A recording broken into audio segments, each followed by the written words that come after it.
Welcome back to Gnostic Network, Insights of a Modern Mystic with Isabella Greene. I'm your host, Tara Crete. This is the fourth episode in our series, Insight of a Modern Mystic, and we are going to talk about remote viewing. Welcome back, Isabella. How are you? It's a pleasure. Always. I love these conversations. You know, after our last episode, episode 3, it was about awakening the third eye. You and I had a conversation backstage, and I realized that I have not been practicing the way I used to for years.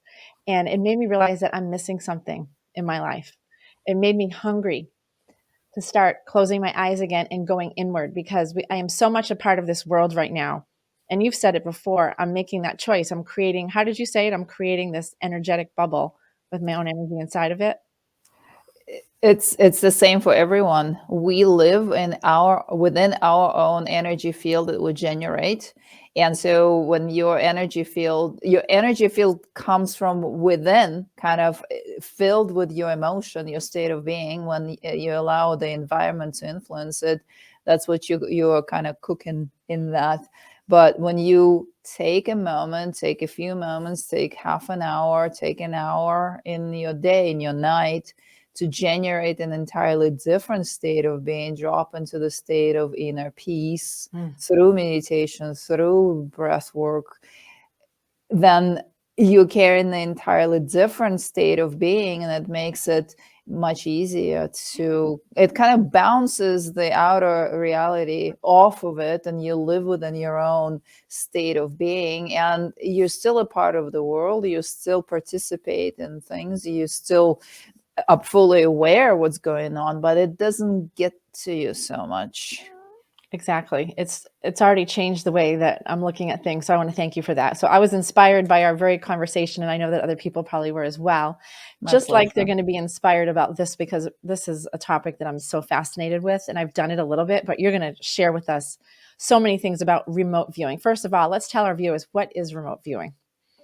Well, remote viewing technically is observing objects or locations or people that are not within your physical vicinity, something that you're not able to see with your physical eye. But having the third eye on allows you to focus on anything you're interested in and observe that.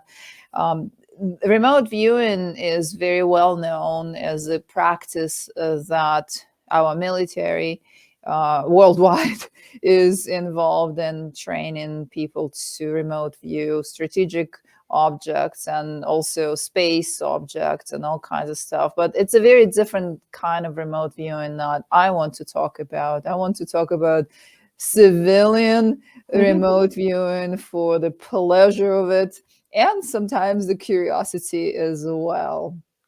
We don't want to know what's going on in Russia or China. We don't want to know their state secrets. No, we want to do this for our personal edification, for sure.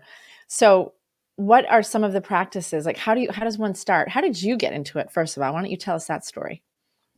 Well, it started kind of naturally. I didn't even realize that I was doing remote viewing. I was about maybe sometime between 18 and 21. I was exploring all kinds of practices, including that. And we were practicing with friends in a way that we would agree that, okay, I'm going to tune in and figure out what you are. Like where you're at, what you're wearing, what color you're wearing. And then we're going to have a phone call and find out if it was accurate or not. And so we'll do that. And that's exactly what I did. I was just deeply relaxed. I think that's the answer to everything. That's the answer to accessing all of our abilities. Deeply relax.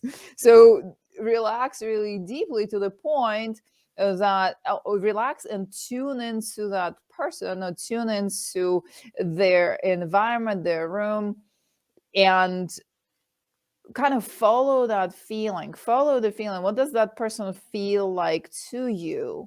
And relax deeper and deeper, and all of a sudden, me personally, I started to see colors first. So I could tell what color clothing they're wearing. Let's say, oh, you're wearing a brown something, and there's a source of blue light in the room, and the room is about that size. So that was something that I was playing with as a youngster, and with my friends, we were just kind of exploring this whole thing. Not how the whole remote viewing started for me. That was very easy.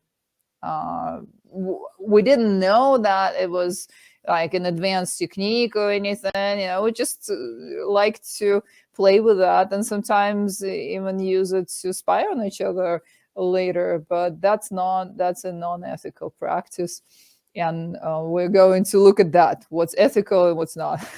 Absolutely. I know that when I learned to remote view at this ancient school of knowledge that I had gone to, we would have a partner, Yeah. and I would draw something pretty simple on a piece of paper, a bird, a Hmm. box of something, just something in my mind, and we would both close our eyes and we would meditate on it, just hold Yeah. that image in our third eye, Hmm. and whatever impression they would get, and it would almost happen like a transfer. So you Yeah. would know what I was thinking, and a couple of times I actually got it pretty accurate, which is kind of mind blowing when it really Yeah. works and it happens. But I Yeah. can say that I definitely felt pressure. Like I wanted it to work, I wanted Yeah. to make it happen. And that's like the exact opposite of what you were just saying. How I wasn't relaxing into it. I felt like, oh, I really, because of course my ego must have been involved somehow. And I wanted to do it well. I wanted to excel at it rather than just let it happen. So how do you relax into it?